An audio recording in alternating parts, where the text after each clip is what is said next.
আসসালামু আলাইকুম রহমতুল্লাহি ওয়াবারাকাতু। এক ভাই আমাদের কাছে জানতে চেয়েছেন, নতুন বিয়ে করবার পরে জামাই যখন ১ম শ্বশুরবাড়ি যাবে, তখন বাজার করার একটা রেওয়াজ আছে। শরীয়তে ওটা জায়েজ কিনা? দেখুন, আসলে আমাদের দেশে নাই যে কোন রেওয়াজ আল্লাহ জানে। মেক্সিমাম এসেছে কিন্তু বিজাতিদের কাছ থেকে। কারণ আমাদের সাথে বিজাতিদের বন্ধুত্ব আছে। তারা কিন্তু আমাদেরকে কাকু, কাকু বইলা আমাদের সাথে সখ্যতা করে, আমাদেরকে নাড়ু-টাড়ু খাওয়াইয়া সখ্যতা করে তাদের কিছু কালচার আমাদের এখানে ঢুকিয়ে দিয়েছে। জামাই শ্বশুরবাড়িতে ১ম আসবে, বাজার করতে যেতে হবে, বাজার করে আনবে। এগুলো এই সংস্কৃতি কোত্থেকে আসলো? ইসলামে তো এগুলো কোথাও নেই।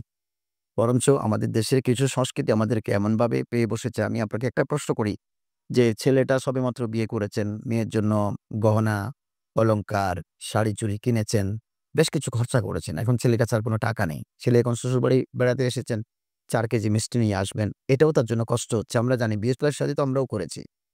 আমাদের এমনও সময় গেছে যে বিয়ের পরে আমাদের হাত শূন্য ছিল। কারণ সব টাকা খরচ হয়ে গেছে। আমরা এদিক ওদিক থেকে লোন করেছি।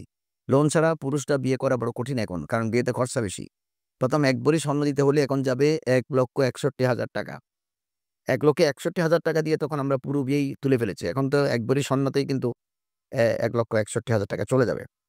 সে অবস্থা বিয়ে একটা কঠিন বিষয়। তখন আমাকে কিন্তু আবার শ্বশুরবাড়িতে ১ম যখন বেড়াতে যাব, তখন আমার রেওয়াজ হচ্ছে যে আমি থলে নিয়ে বাজারে যাব। থলে ভর্তি করে বাজারের সবচেয়ে বড় মাছটি কিনে নাকি শ্বশুরবাড়িতে আনতে হবে। এগুলো একেবারে কুসংস্কার।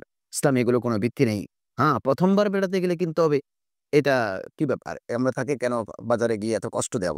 আমরা দেখতে পাই যে ও এসে প্রায় ১০-২০,০০০ র বাজার করে ফেলে। বড়, বড় রুই মাছ, কাতলা মাছ বাজার থেকে নিয়ে আসে। সবচেয়ে বড় মাছটি নিয়ে আসতে হবে।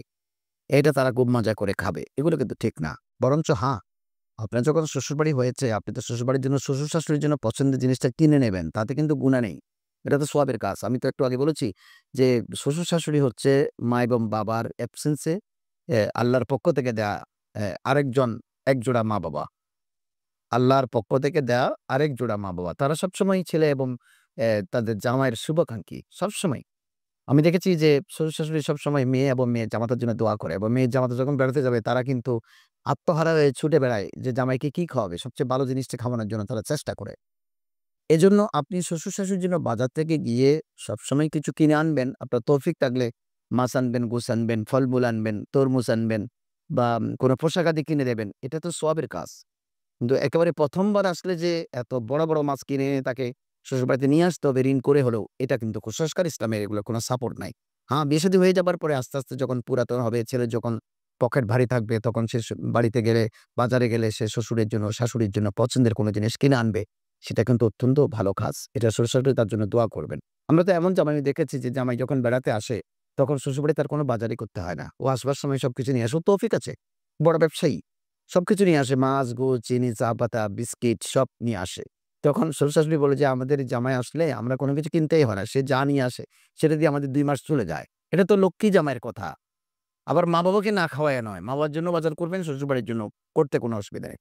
কিন্তু ১ম বার আসলে একেবারে ঘটা করে বাজারে গিয়ে বড়, বড় রুই মাছ, কাতলা মাছ, বাজার বাছা ইলিশ মাছ কিনে এনে শ্বশুরবাড়িতে খাওয়াতে হবে। এই কুপ্রথা কম্পালসরি মনে করা। এটা কিন্তু কুসংস্কার এবং ইসলামে তার কোনো সমর্থন নেই।